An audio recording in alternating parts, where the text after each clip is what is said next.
a y'o fɔ ka tila ka dulɔ fɔ dulɔ min ni a minbaga y'a min a t'a su an ka diɲɛ dulɔ nun tɛ dɛ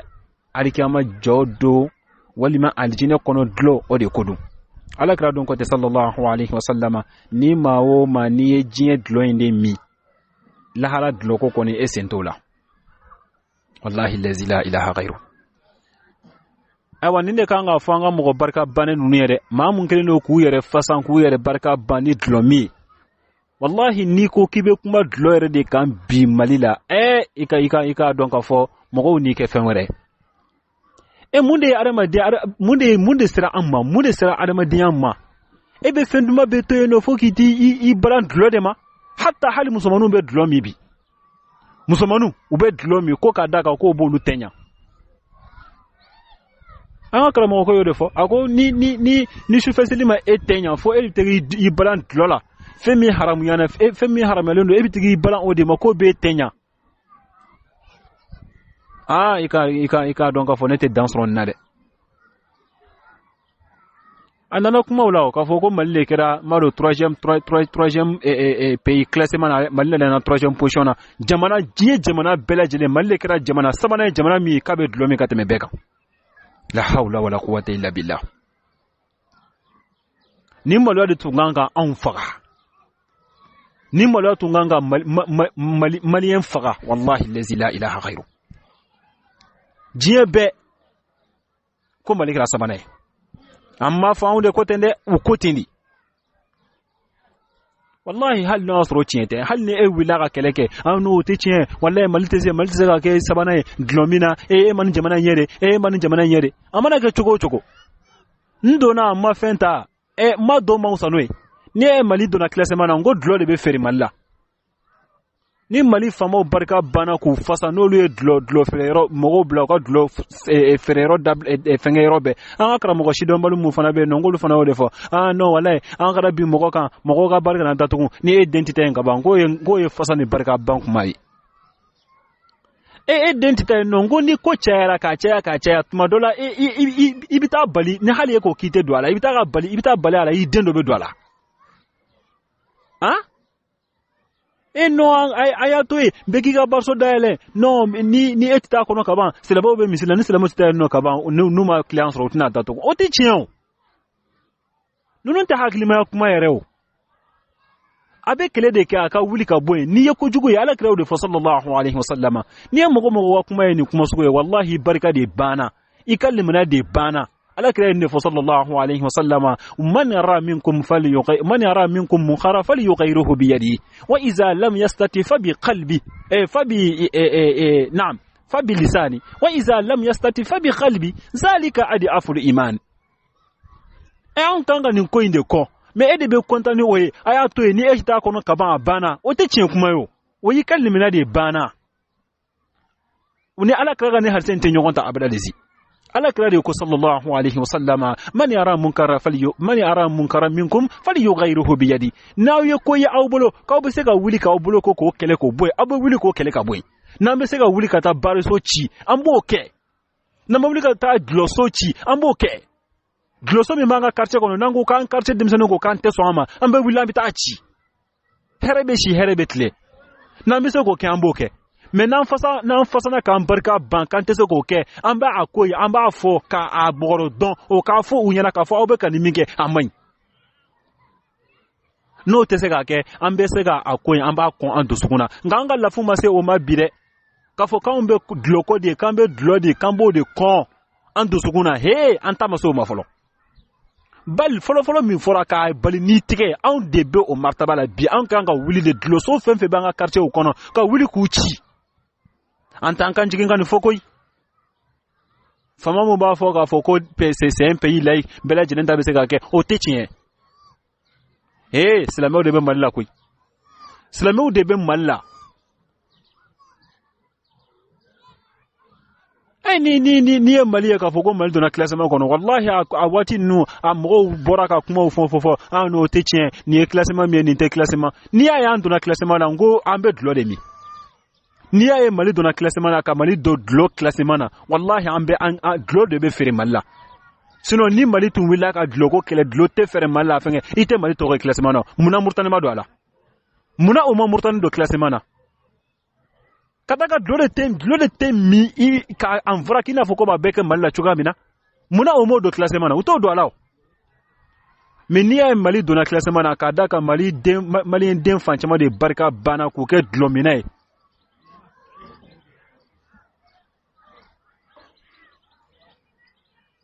imana mogo a bela jelen kera dlomina ka demiseni bela jelen ke dlomina e wa station be kono ka be ninke e wa supermarché ou be boutique ni do e wa station be kono anga kara mo ke ko ki bita essence ke ka mobile kono ibe dlo sanka do yere kono ni ko ne koni ne te danfo isro ni na kwa wallahi la ilaha ghairu ka Mali yere yelema ka Mali ke shidon bali anta don e wa amba ko mi am tan jami ala grande fo sallallahu alayhi wa sallam ni ye jen dloen koni ni yo do kono koni la harata koni wallahi etomi mao ma ki jen dlo de mi mao ma ko de jen dlo mi ali jen dlo e sentala ifle ki tayne mi jen kono wala ala krako allah taala ko ni ayina ako Allahu ala kraka mugawla ni soja wa basirul lazina amanu wa amilus solihat anna lahum jannatin tajri min tahtiha al anhar kafoko aka mugawla ni soja mamu nube ka baranyuma ke kafoko alijine so buye alijine so mu ndugumala la kokonyo be boli konye mu ewa ango niye konye ko me alijine ko kono ango fenani ndedo ewa ji konye obe ji mi na te yelema a jete yelema kasa te yelema ewa nono obe o tekumu a kasa te yelema a jete yelema ewa dlo o fana be no o fana ibo mi a kasa te yelema a jete yelema wati shu o mana boye no e ka don ka fo ani ewa di ewa konye mi e ka don ka fo di nyagate ala ewa atoko jume dikisema di amadla ni Allah taala reka dikrengre ne kabla aljina kono dewnye de ya rabbi ambe Allah taala dili die dloy ala kana da annenkan ala ambi deli ni Allah taala to koron talew ani Allah taala mankuto sanmoye ala die dlo ala kana da an shinenkan ikaslame don kishi ala anga Mali kono yake Mali nke champan ye Mali bla jinye mogo ye Mali atoko Mali famo ye Mali bla jinye mogo ye bi ni min ka di mi obi no ke shino ka yoro beke bari ni dlo fere yoro ni fenye ala amba nyini fe kan de kishi ala ika anyere kishi ala ika ndeun kishi ala ika boda ke anunye ni dlo ko ina malla ala ika fenda mogo beka dlo fere malla ala ika fenda ukan ala ukan nyina dlo fere ko ala ubeka wori mi soro dlo ko ina ala ika wori ika barka ban ala ika wori ika barka ban dlo yere barka be dlo la ngo dlo fentan de be dlo no fe a bele jeni tangana no wallahi na dlo frère bloc daele abina emploi créé malla et be emploi donc le marché d'emploi est beau donc no abina emploi créé malla vraiment en dembina dona katakata ni boli e wa dlo katakata ni o boli uti tachire nema fode ala kira de ko fentame dlo no fe ni kera a fenfenye a fenten yo fentan na be dlo no fe ni kera ayi I dangalendo hali ka fo dlo mina yana ka fo dlo fe le rofle en fait bari fle en fait et saballe ma sœur saballe ou mon frère saballe barindo aga quartier kono a bemi kana ira la de iba fo itado ni ya ira la ina bela jede ne kile ola dlo fe le baga dangalendo a katakata ni boli baga dangalendo ewa mogo min be dlo ta kataka servi a servezina a serveri mogo ba fenga a bela jelenye ma dangale ma popa po mogo ma barka bani wa gouvernement min fana ba autoriser ministère be dlo ko autoriser malla a be ministère ba tra ministère so a be ma halakile a be ma tachina a be ma tangani a ministre so fen fe ba a dlo ko autoriser malla a be ka papier signé e mi ba signé e wa I dangalendo mogo min ba a dlo ko initiative ke mogo min ba a jo hali monso min bitaka e ba donc a fo dlo fe nbina dlo de frère no e ka to so jo I dangalendo e akela dlo de ko fitini ngo dlo fe dlo no do dlo ko la bela jene fe dangalindi o de ato nan ko kante ko nunta ala ka dabadama wallahi ambe fembele jelen de ya nyela fo here ambe fembele jelen ya nyela fo here ewa ango ni awye dloko ni wari mine ewa a fenge a patanti na agreement wari mine ko do madi bidijela na ya ke ka fenfe dlan malla ni ango ni no kra sababu ka an nafa ante ya fa o ma fo ka ta se alikama jodoma kada ka awye dlo wor dan kono anta fe ne kuma numbe fo tande de ante sram machine ka ni fo koy kada ka mali ministre chama ni barka bana ku fasan ewa u de be dlo kokoro don kada ka lu yere de dlo mina wiyo ngolu yere be dlomi imana taga ministre so fenfela u yere ba fo chugo mina ni nyiniga ibe mumi ni ko kibe kokami ko ba fo ke ma civiliser kada ka ko kamina fo ede ka dlomi pour que aka donka fo ko no sisa ngoni ekira bomoko kai ka bomoko jeni be fan chaman ke moko barka bani abekira dlomina illa ma rahmallah fona ala hinra jeni kelengele muna ni ko kite dlomi ba fo ko e mashwa ko e mana folo he adamande i civiliser ndo o kana inyina ala kokoi nye jeni o kana nyina ala kokoi he nin ko nun kadi ambedila nin kadi ambe akadi be che i tike ko nyuma kata boitila akadi be ika muso nyuma soro ikrefa ba hagato de koy ika muso nyuma soro ikrefa mana halike jenasra kan iko soro ino kata boitila onimbe ko feti aka jipundo aka fengelindo hagila aka mandi join akadi mogo yo akadi be me bela jelembe nin to inde kadaka alikama jodo de be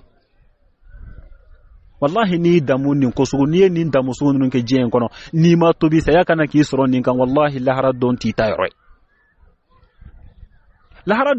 de wala ni ko nunu mi fleni an ba kele kadaka nin te an ka dine do an ka dine be nun contrôle an be dlo kele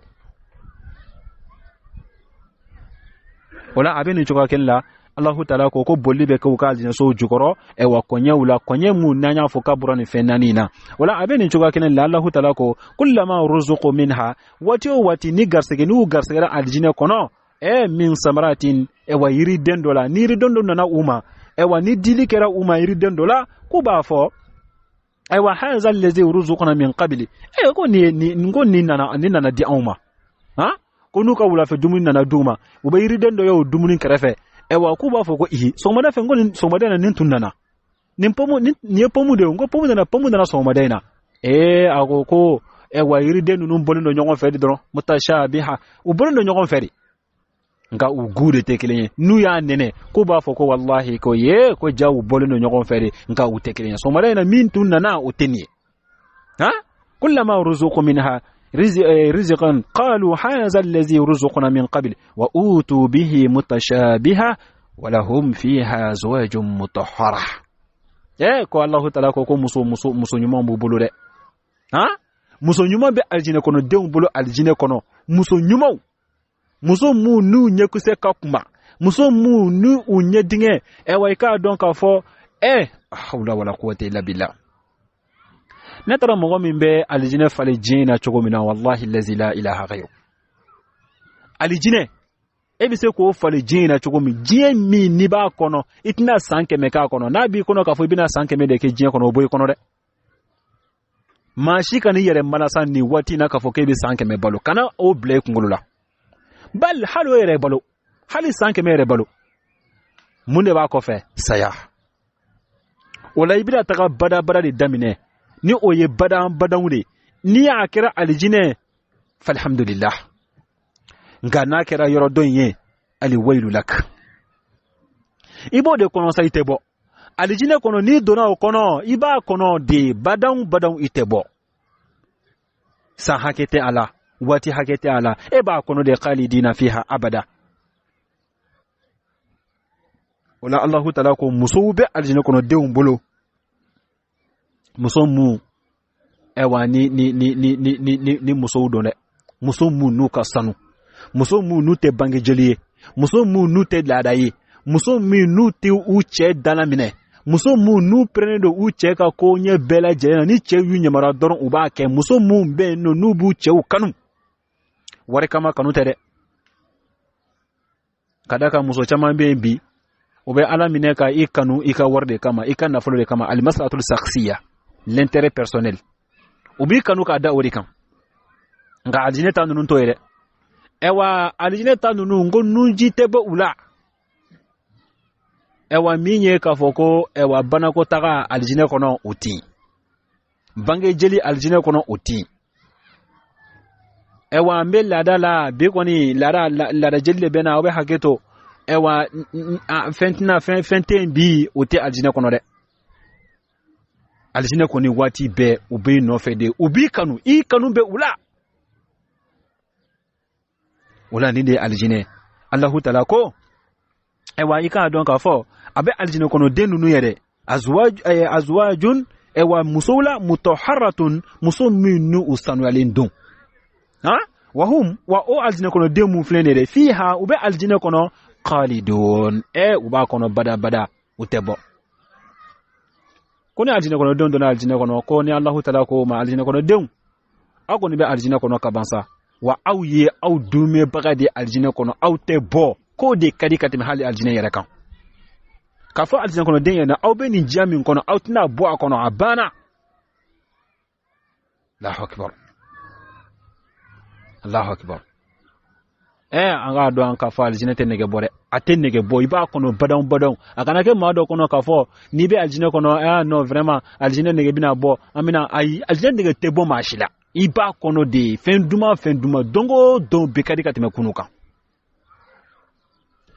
ala an bɛ i deli dɔnnibagaw ko maa t'a fɔ Allahu taala ma k'a fɔ ala i ɲɛda bonya kama i ka nin fɛn in kɛ n ye diɲɛ in kɔnɔ ayi aljinɛ kɔnɔ dama de kama i bɛ se k'a fɔ ala n b'a ɲini fɛ i ɲɛda bonya kama i ka aljinɛ di an ma ala an bɛ e deli ni e Allahu taala ɲɛda bonya ala i ka anw don aljinɛ kɔnɔ denw na ala ni sunkaloba in bonya kosɔn ala kira kanu min bɛ anw dusukun na ala o kosɔn ala i ka anw kɛ aljinɛ kɔnɔ denw dɔw ye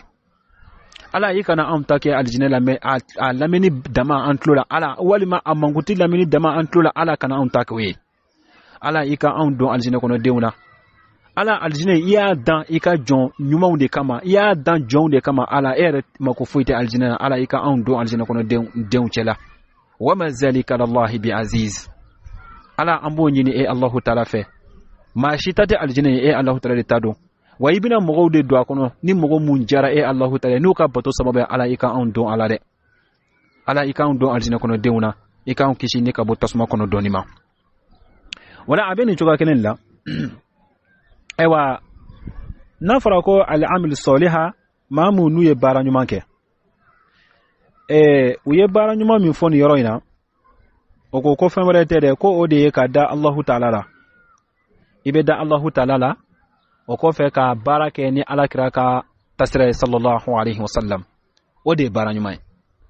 baara ɲuman ye ka da al-imanu billah ka da Allahu taala la ni ka tila ka baara kɛ ni alakira ka tasira ye sallallahu alaihi wasallam o de ye e k'a dɔn k'a fɔ ɛwa baara ɲuman ye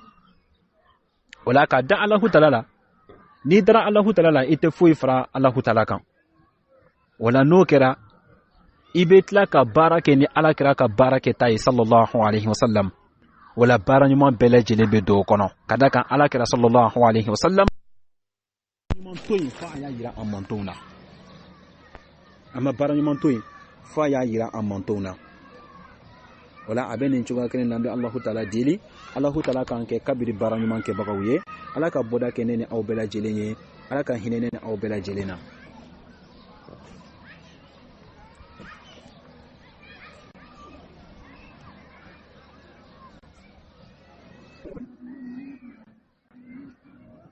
إن الله لا يستحي أن يضرب مثلا ما بعوضة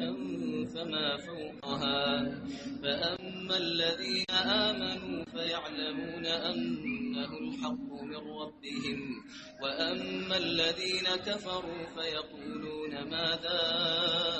أراد الله بهذا مثلا يضل به كثيرا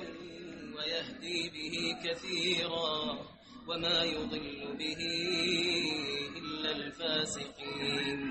الذين ولا أيام بتقولنا الله تعالى إن الله